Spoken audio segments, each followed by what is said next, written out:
Hello students, this is Semala from Maharaja Agarsen School Hisar. Today we are going to study History chapter 3rd of class 10th. After the end of this video, I will give you homework which will be checked once the school reopens. आज हम शुरू करते हैं हमारा third part, लोगों ने आंदोलन को कैसे लिया, यानी कि जो सिविल नाफरमानी या जिसे हम सविनय अवज्ञा आंदोलन कहते हैं उसको विभिन्न वर्गों के लोगों ने अलग अलग रूप से लिया। तो इस आंदोलन के अंदर जो शामिल होने वाले विभिन्न सामाजिक समूह कौन कौन से थे, उन्होंने इस आंदोलन में हिस्सा क्यों लिया, उनके क्या आदर्श थे, इन सब के बारे में हम इस स्टेंजे के अंदर पढ़ें। फर्स्ट है, गांव के अंदर संपन्न किसान समुदाय जो थे, जैसे कि गुजरात के पट्टीदार और उत्तर प्रदेश के जाट, इस आंदोलन में अहम भूमिका निभा रहे थे। व्यावसायिक फसलों की खेती के कारण, यानी कि जो व्यापार के लिए खेती की जाती है, उन फसलों की खेती करने के कारण जो है व्यापार में मंदी और गिरती कीमतों से बहुत परेशान थे। इसका कारण क्या था कि अंग्रेज जो है उनसे इन व्यावसायिक फसलों को कम कीमत पर उगवाते थे।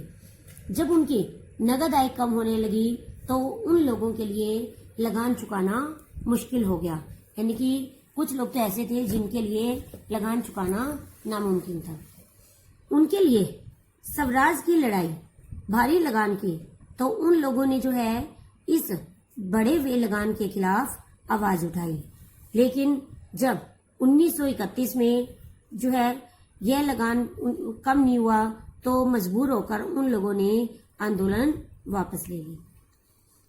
गरीब किसान जो थे केवल लगान ही कम नहीं करवाना चाहते थे, बल्कि अनेक किसान जो जमींदारों से पट्टे पर जमीन लेकर खेती कर रहे थे, पट्टे पर यानी कि भाड़े पर जमीन लेकर खेती कर रहे थे, उन लोगों ने कि जो महामंदी के कारण जो बहुत ज्यादा नुकसान हुआ था, उनकी आमदनी कम होने लगी और छोटे पट्टेदारों के लिए उस जमीन का किराया चुकाना भी मुश्किल हो गया। तो वो चाहते थे कि जमींदार जो है उनके भाड़े को माफ कर दे, यानी उनसे उस जमीन का किराया ना ले।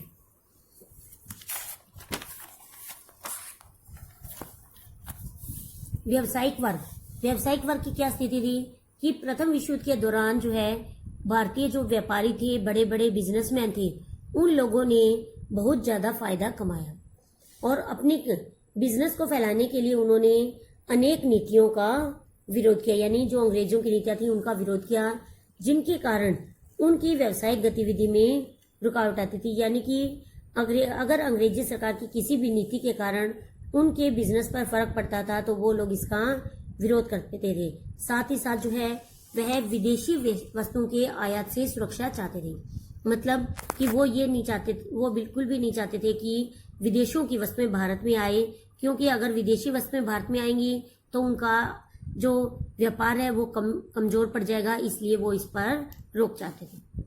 1920 में भारतीय औद्योगिक एवं व्यावसायिक कांग्रेस की स्थापना की गई।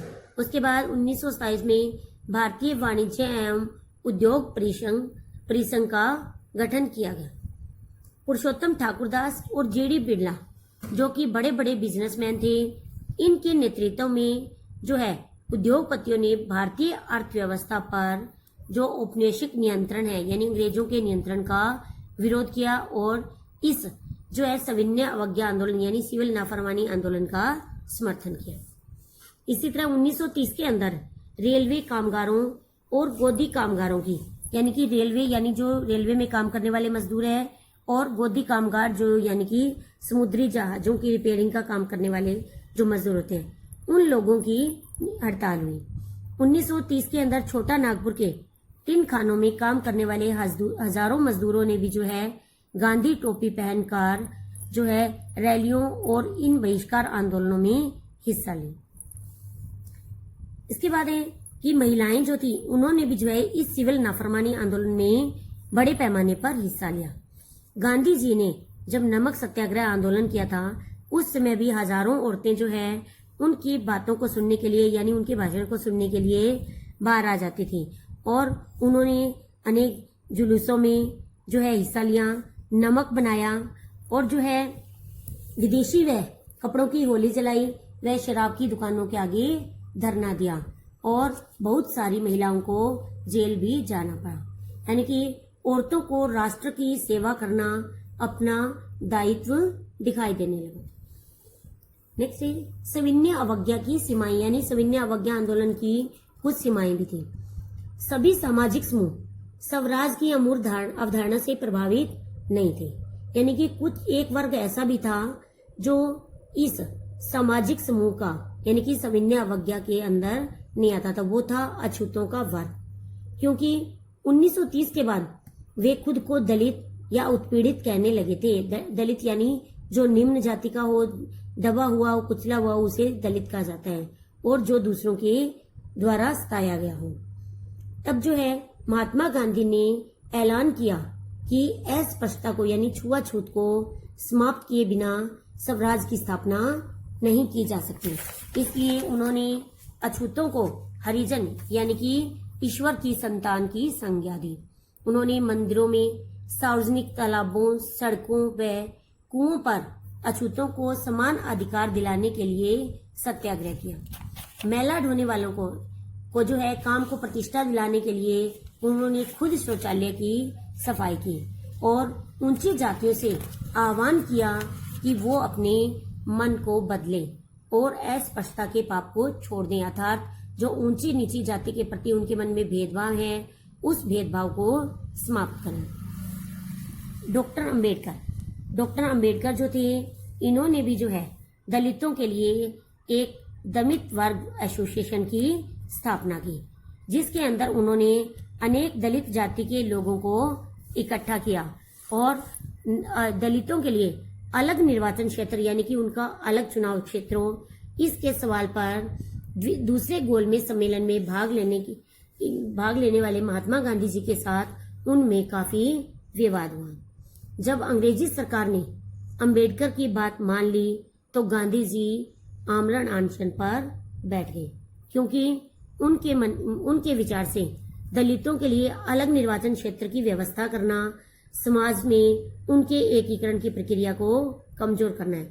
यानी कि अगर सभी जाति समुदाय के वर्ग के लोग अपने अपने अलग निर्वाचन क्षेत्र की मांग कर लेंगे तो उनके द्वारा जो भारत को एक करने का जो सपना है वो टूट जाएगा। आखिरकार अंबेडकर ने जो है गांधी जी की बात को मान लिया और सितंबर 1932 के अंदर पूना पैक्ट के ऊपर हस्ताक्षर किए। इससे दलित वर्गों को प्रांतीय व केंद्रीय विधायी परिषदों के अंदर आरक्षित सीटें मिल गई, यानी कि उनके लिए भी सीटों का आरक्षण कर दिया गया। कांग्रेस और मुस्लिम लीग ने एक बार फिर गठबंधन करने का प्रयास किया, यानी कि मिलजुल कर काम करने की कोशिश की। 1927 के अंदर जो है यह स्थिति ऐसी बन गई थी, लग रहा था कि अब हिंदू कांग्रेस और मुस्लिम लीग के अंदर फिर से एकता स्थापित हो जाएगी। मुस्लिम लीग के नेताओं में से एक थे मोहम्मद अली जिन्ना। उनका कहना था कि अगर मुसलमानों को केंद्रीय सभा में आरक्षित सीटें दी जाए और मुस्लिम बहुल प्रांतों में मुसलमानों की आबादी के अनुपात में उन्हें प्रतिनिधित्व दिया जाए तो वे मुसलमानों के लिए अलग निर्वाचिका की मांग छोड़ने को तैयार है। यानी वो मुसलमानों के लिए बहुत ज्यादा आरक्षण चाहते थे। नेक्स्ट टॉपिक है हमारा सामूहिक अपनेपन का भाव। राष्ट्रवाद की भावना तब पनपती है जब लोग ये महसूस करने लगते हैं कि वो एक ही राष्ट्र के अंग है, यानी कि वो अपने आप को एक राष्ट्र का सदस्य मानने लगते हैं। सामूहिक अपनेपन की भावना जो है आंशिक रूप से संयुक्त संघर्षों के चलते पैदा हुई थी। यानी कि सामूहिक अपनेपन की भावना जब अंग्रेजों ने भारत पर अधिकार कर रखा था, अत्याचार हो रहे थे, तो वो सभी समूह जो है मिलकर काम करना चाहते थे, जिसके कारण सामूहिक अपनेपन की भावना का विकास हुआ। राष्ट्र की पहचान सबसे ज्यादा किसी तस्वीर के अंदर अंकित की जाती है, यानी कि राष्ट्र को जो है राष्ट्र को एक ऐसी छवि बनाने में मदद मिलती है जिससे वो राष्ट्र को पहचान सके। 20वीं शताब्दी के अंदर जो है राष्ट्रवाद के विकास के समय जो है विकास के साथ साथ भारत की पहचान जो है भारत माता की छवि के रूप में होने लगी।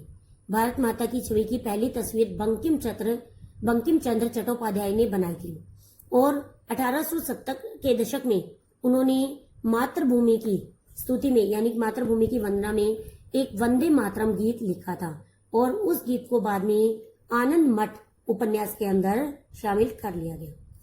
फिर जो है अवनींद्रनाथ टैगोर ने भी जो है भारत माता की छवि को चित्रित किया। उन्होंने भारत माता को एक सन्यासिनी के रूप में दिखाया जो बहुत ही शांत, गंभीर, दैवी और आध्यात्मिक गुणों से परिपूर्ण है, और उनकी इस छवि को बाद में बड़े पैमाने पर तस्वीरों के रूप में प्रदर्शित किया जाने लगा। तो इस मातृभूमि, मातृ के प्रति श्रद्धा को राष्ट्रवाद में आस्था का प्रतीक माना जाने लगा। राष्ट्रवाद का विचार जो है वो भारतीय लोक कथाओं को पुनर्जीवित करने के आंदोलन के साथ भी मजबूत हुआ। 19वीं सदी के आखिर में राष्ट्रवादियों ने भाटों व चारणों द्वारा गाई जाने वाली लोक कथाओं को दर्ज करना शुरू किया। भाटवाचारण कौन होते थे? जो लोक कथाओं को गा गा कर लोगों को सुनाते थे। बंगाल में खुद रविंद्रनाथ टैगोर भी लोक गाथा गीत, बाल गीत को इकट्ठा करने के लिए निकल पड़े। उन्होंने जो है लोक परंपरा को पुनर्जीवित करने के लिए चलाए जाने वाले आंदोलन का नेतृत्व किया। तो जैसे जैसे आंदोलन जो है बढ़ता गया, राष्ट्रवादी नेता जो है लोगों को एकजुट करने, राष्ट्रवाद की भावना को विकसित करने के लिए जो है चिन्हों व प्रतीकों का अधिक से अधिक सहारा लेने लगे। बंगाल में स्वदेशी आंदोलन के दौरान एक तिरंगा झंडा तैयार किया गया जिसमें ब्रिटिश भारत के 8 प्रांतों का प्रतिनिधित्व करते हुए कमल के 8 फूल और हिंदुओं व मुसलमानों का प्रतिनिधित्व करने वाला एक अर्धचंद्र दिखाया गया। 1921 तक भी जो है गांधी जी ने भी जो है स्वराज का झंडा तैयार कर लिया, और ये झंडा जो है ये भी तिरंगा था, सफेद, हरा और लाल रंग का। और इस झंडे के अंदर गांधी के प्रति गांधीवादी प्रतीक चरखे को भी जगह दी गई जो कि स्वावलंबन का प्रतीक था। नेक्स्ट टॉपिक आते हैं, मतलब इसी के अंदर की इतिहास की पुनर्व्याख्या करने में राष्ट्रवाद की क्या भूमिका थी। इतिहास की पुनर्व्याख्या राष्ट्रवाद की भावना पैदा करने में एक और अहम साधन थी। 19वीं सदी के अंत तक आते आते अनेक भारतीय ये महसूस करने लगे थे कि राष्ट्र के प्रति गर्व का भाग जागने में भारतीय इतिहास का अलग ढंग से पढ़ाया जाना चाहिए। यानी कि उनका कहना था कि इतिहास के अंदर राष्ट्रवाद की भावनाएं जुड़ी हुई है, इसलिए लोगों को भारतीय इतिहास के बारे में जानकारी देनी चाहिए। इसके जवाब में जो है भारत के लोग अपनी महान उपलब्धियों की खोज में अतीत को देखने लगे। उन्होंने अपने गौरव में प्राचीन युग के बारे में लिखना शुरू किया, जब जो है कला, वास्तुशिल्प, विज्ञान, गणित, धर्म, संस्कृति, कानून, दर्शन, हस्तकला और व्यापार जो है विकसित हो रहे थे। उनका कहना था कि इस महान युग के बाद पतन का समय आया और भारत को गुलाम बना लिया। यानी कि पहले जो है भारत अपने चरमोत्कर्ष पर था, लेकिन बाद में जो है इसका धीरे धीरे पतन होने लगा और भारत जो है अंग्रेजों का एक गुलाम राष्ट्र बन गया। तो ब्रिटिश शासन के तहत दुर्दशा से मुक्ति के लिए संघर्ष का मार्ग अपनाने का आह्वान किया गया। यानी कि लोगों को जो है मुक्ति के लिए, स्वतंत्रता के लिए आह्वान करने के लिए कहा गया।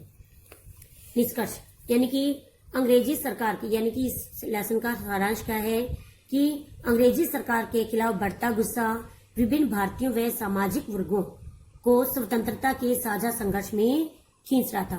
महात्मा गांधी के नेतृत्व में कांग्रेस ने लोगों की असंतोष व परेशानियों को स्वतंत्रता के संगठित आंदोलन में समाहित करने का प्रयास किया और अपने आंदोलनों के जरिए पूरे देश को एकता के सूत्र में पिरोने का प्रयास किया।